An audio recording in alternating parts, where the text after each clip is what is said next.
হরিপুর গ্রাম পঞ্চায়েতের দুজন হিন্দুকে দিয়েছিলেন আবাসের বাড়ি। একটা গ্রাম, অ্যাপিজমেন্ট।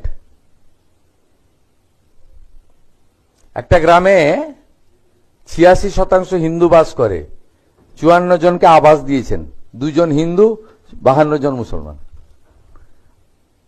গোটা রাজ্যের হিসাব আছে আমার কাছে। আপনি কি লেভেলে অ্যাপিজমেন্ট করেছেন, বিজেপি করার অপরাধে, হিন্দু অপরাধে, মতুয়া, নমশূদ্র, রাজবংশী, আদিবাসী, পাহাড়ের 1 লক্ষ মহিলাকে আমরা অন্নপূর্ণা যোজনা যারা যোগ্য তারা টাকা পেয়েছে।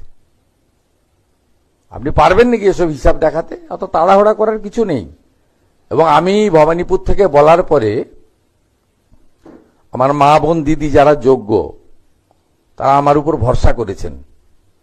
আমি সবাইকেই বলেছি, জুনে দিয়েছিলাম 28 লক্ষ, তাড়াহুড়াতে তালিকা করা যায়নি, কিন্তু কমিটমেন্ট ছিল, শুরু করিয়েছিলাম।